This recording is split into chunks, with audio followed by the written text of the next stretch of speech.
अस्सलाम वालेकुम स्टूडेंट। हमारे पास फंक्शन था y is equals to x square plus 2x minus 3, जिसका हमने प्लॉटिंग कर दी है। अब जस्ट इन पॉइंट्स को आपस में ज्वाइन करने से हमारे पास एक ग्राफ आएगा। तो ग्राफ बना लेते हैं कि कहाँ से इंक्रीज होगा कहाँ से डिक्रीज होगा, फिर इसको मैथमेटिकली भी देख लेते हैं। ये हमारे पास ग्राफ कुछ इस तरह से आएगा।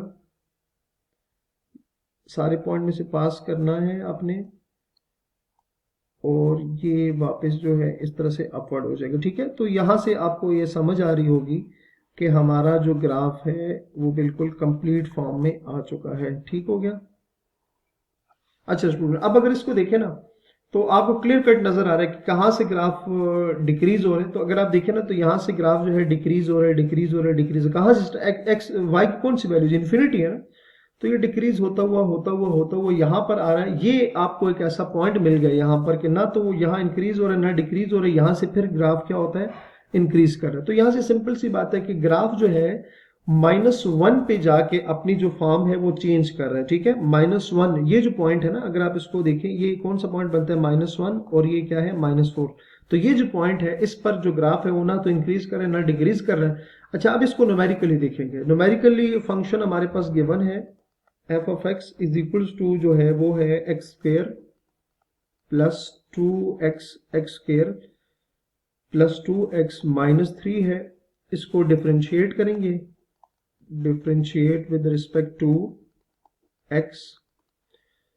तो derivative of f of x, derivative of x square plus 2 derivative of x minus derivative of 3। So f x का derivative f prime of x, 2 x square का डेरिवेटिव है 2x प्लस 2, एक्स का डेरिवेटिव आएगा 1 minus 0, F prime of x जो है वो है 2x plus 2। ठीक है, तो ये डेरिवेटिव आ गया। ठीक है, अब इसके लिए हमने सबसे पहले वो पॉइंट फाइंड करना है जहां पर फंक्शन ना तो इंक्रीज कर रहा है ना डिक्रीज कर रहा है। तो उसके लिए आपने क्या करना है, पुट करना है, put f prime of x is equals to 0। तो यहां से जो डेरिवेटिव है वो 0 आ जाएगा, 2x plus 2। This implies 2x plus 2 is equals to 0, 2x is equals to minus 2 which is equals to x minus 1। ठीक है, तो एग्जैक्टली सेम पॉइंट आ गया। ग्राफ को अगर दोबारा से देखें तो -1 पे मैंने आपको कहा था ना कि x की -1 एक ऐसी वैल्यू है जहां पर फंक्शन ना तो इंक्रीज करे ना डिक्रीज करे, और उसको हमने यहां वेरीफाई भी कर लिया। ठीक है, तो आप लिखोगे सो x is equals to -1, so this is the point, so this is the point, this is the point where function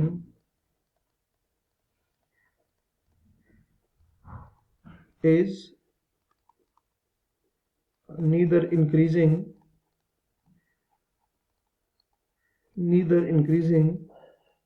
nor decreasing, neither increasing nor decreasing. ठीक है, तो पॉइंट हमें मिल गया। अच्छा, अब नेक्स्ट क्या करेंगे कि इंक्रीजिंग के लिए देखते हैं। तो उसके लिए F of x greater than 0 put करेंगे। एफ ऑफ एक्स की वैल्यू है 2x प्लस 2, ग्रेटर देन 0 करेंगे 2x माइनस 2 आ जाएगा। यहाँ से x जो होगा वो ग्रेटर देन -1 आ जाएगा। ठीक है, तो ये आपको वो मतलब x की वो वैल्यूज जो -1 से ग्रेटर है, x की वो वैल्यूज जो -1 से ग्रेटर है, कहां तक, इन्फिनिटी तक, -1 से ग्रेटर सारी वैल्यूज। तो अब -1 से लेकर इन्फिनिटी तक हमारा जो ग्राफ है वो क्या करेगा, increasing, where f is increasing. अब इसको वेरीफाई भी कर लेते हैं ग्राफ की फॉर्म में। हमने क्या कहा, -1 से लेकर इन्फिनिटी तक ग्राफ जो है वो इंक्रीज होगा। तो चेक कर लेते हैं। तो ये -1 से लेकर कहां तक, इन्फिनिटी तक, -1 से लेकर इन्फिनिटी तक। आप देख सकते हैं ना, -1 से जो ग्राफ है वो अपवर्ड होना स्टार्ट होता है और कहां तक चलता जा रहा है। अब चूंकि जगह नहीं है, डेफिनेटली ये ग्राफ जो है ऊपर चलता जाएगा, कहां तक, इन्फिनिटी तक ये इंक्रीज कर रहा है। ठीक हो गया, तो ये भी आपको समझ आ जाएगी, आ गई होगी। अब आते हैं डिक्रीजिंग के लिए। तो डिक्रीजिंग के लिए जो एफ ऑफ प्राइम एक्स है उसको लेस पुट करेंगे 0 के, तो उसकी वैल्यू जो है 2x ये आ जाएगी, 2x माइनस 2 करेंगे, x जो है -1 आ जाएगा। ठीक है, अब इसका मतलब क्या है कि आपका जो ग्राफ है फंक्शन का वो डिक्रीज करेगा कब, -1 से छोटी सारी वैल्यूज के लिए।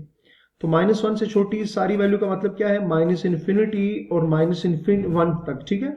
-1 से लेकर -इन्फिनिटी तक जितनी भी वैल्यूज हैं उस सब के लिए, -इन्फिनिटी से लेकर -1 तक या -1 से लेकर -इन्फिनिटी तक जो आपका ग्राफ है या फंक्शन है वो क्या करेगा, f इज डिक्रीजिंग। अब इसको ग्राफ के थ्रू भी देखेंगे, पॉइंट याद रख लें, -1 से लेकर -इन्फिनिटी तक। तो ये देख सकते हैं -1 से लेकर -इन्फिनिटी तक क्या हो रहा है, ग्राफ जो है वो डिक्रीज ही करता जा रहा है। तो इस तरह से आपको ये जो पॉइंट है, इंक्रीजिंग और डिक्रीजिंग वाला जो कंसेप्ट है, ये आपको समझ आ गया होगा, ठीक है। अच्छा जी, अब एक नोट है हमारे पास। नोट क्या है कि any point where f is, any point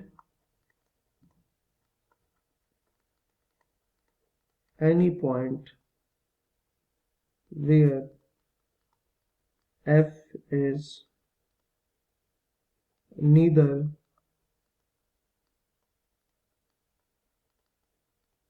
increasing nor decreasing. Any point where f is neither increasing nor decreasing is called a stationary point, is called a stationary point,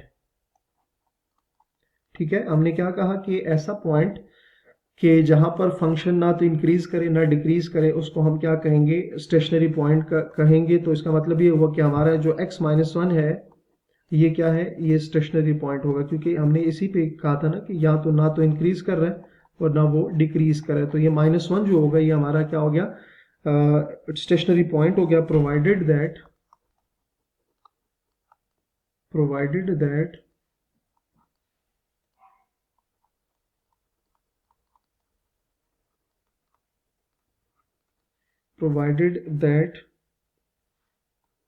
कि मतलब इसके ऊपर जो डेरिवेटिव है वो क्या होगा, इज इक्वल्स टू 0 होगा,